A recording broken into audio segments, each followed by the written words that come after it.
Hello. 안녕하세요. Salut. Hola. Ciao. Merhaba. Darova. Konnichiwa. Ni hao. And namaste. I hope you're doing well, because I am. And today, I'm just gonna be doing some book tapping. And I also got a short story, which I'll read. Probably in soft-spoken, so if you're interested, stay tuned. But other than that, sit back, relax, and enjoy.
Alright. I picked out a short story, and I haven't read it yet, so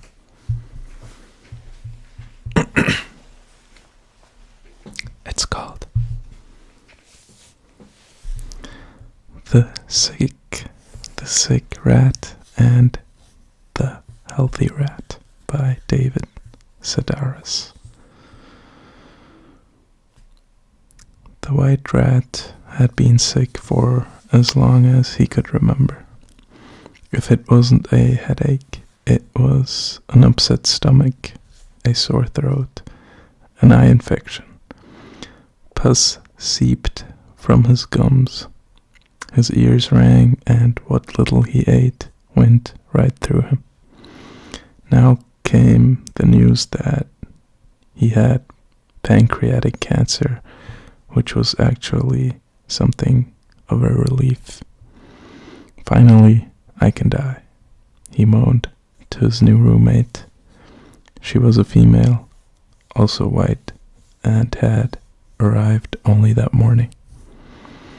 The tank they shared was made of glass, its walls soiled here and there with bloody paw prints and flecks of vomit. Well, she sighed, wincing at the state of her new home. I'm sorry to say it, but if you have a terminal illness, it's nobody's fault but your own. I beg your pardon, said the white rat. The female approached the water bottle, stuck her paws in the spigot, and began to wash them. "It's nice to believe that these sicknesses just befall us," she said. "We blame them on our environment and insist that they could happen to anyone, but in truth, we bring them on ourselves with hatefulness and negativity." The white rat coughed up some phlegm with bits of lung in it. "So this is my fault?" "Oh, I think it's been proven," the female said. "You might not have realized how negative you were being. Maybe you were passive-aggressive.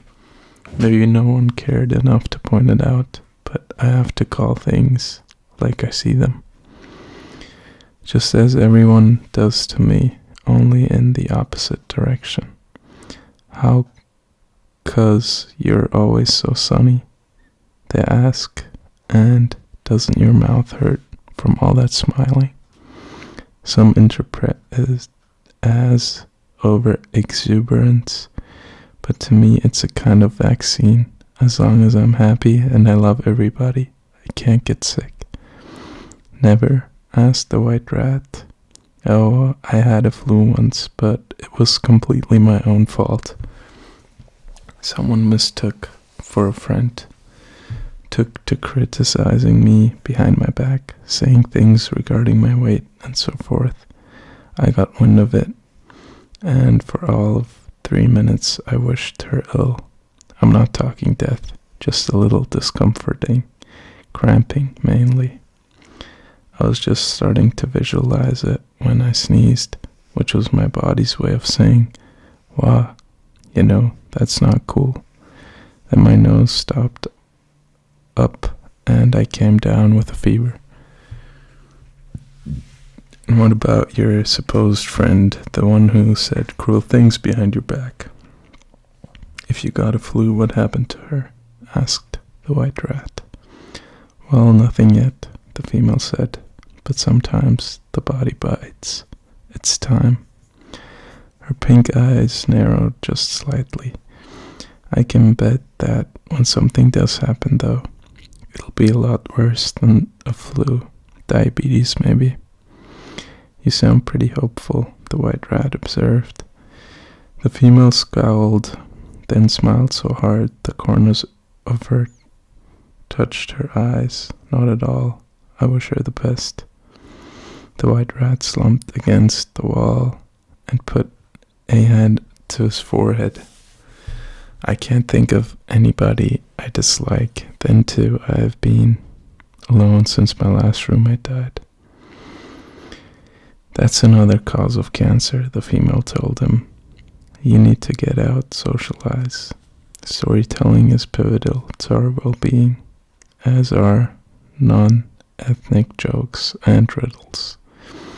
Food pellets dropped from a chute beside the water bottle, and she took a bite of one. "I heard somewhere that limericks can cure both heart disease and certain types of cancer. Can you beat that, limericks?" The white rat knitted his brow. "They're poems," the female explained.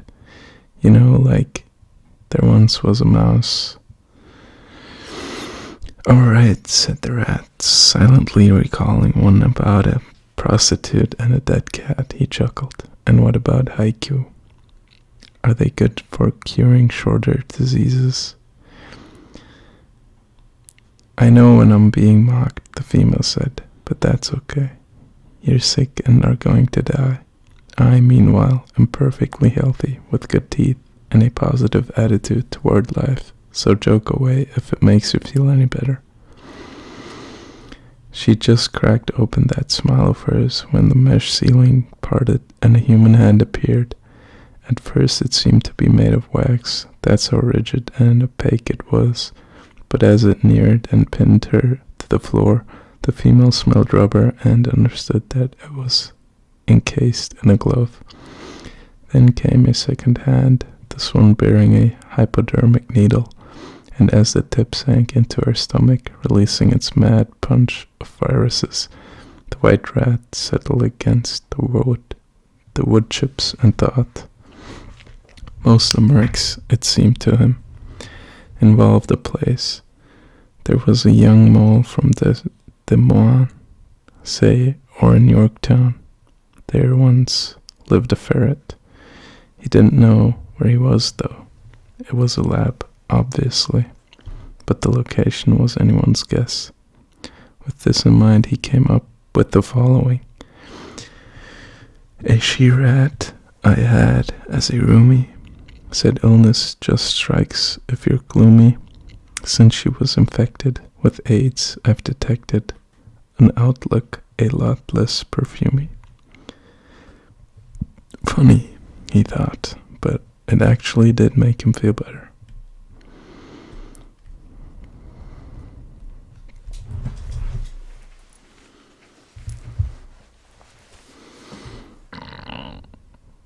So,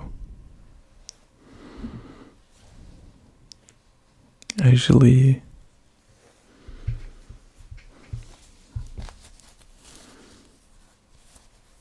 have a difficult time understanding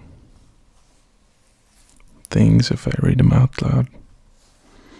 I don't know if you can relate, but I feel like I get too focused on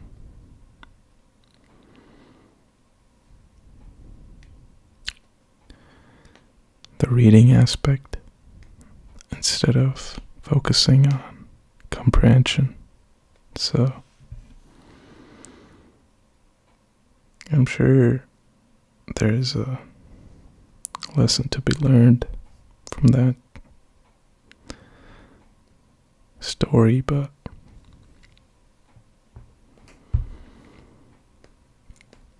I'm afraid I was too focused on reading. But anyway, I hope you could enjoy the video. Hope you have a wonderful rest of your day. And if you enjoyed the video, let me know.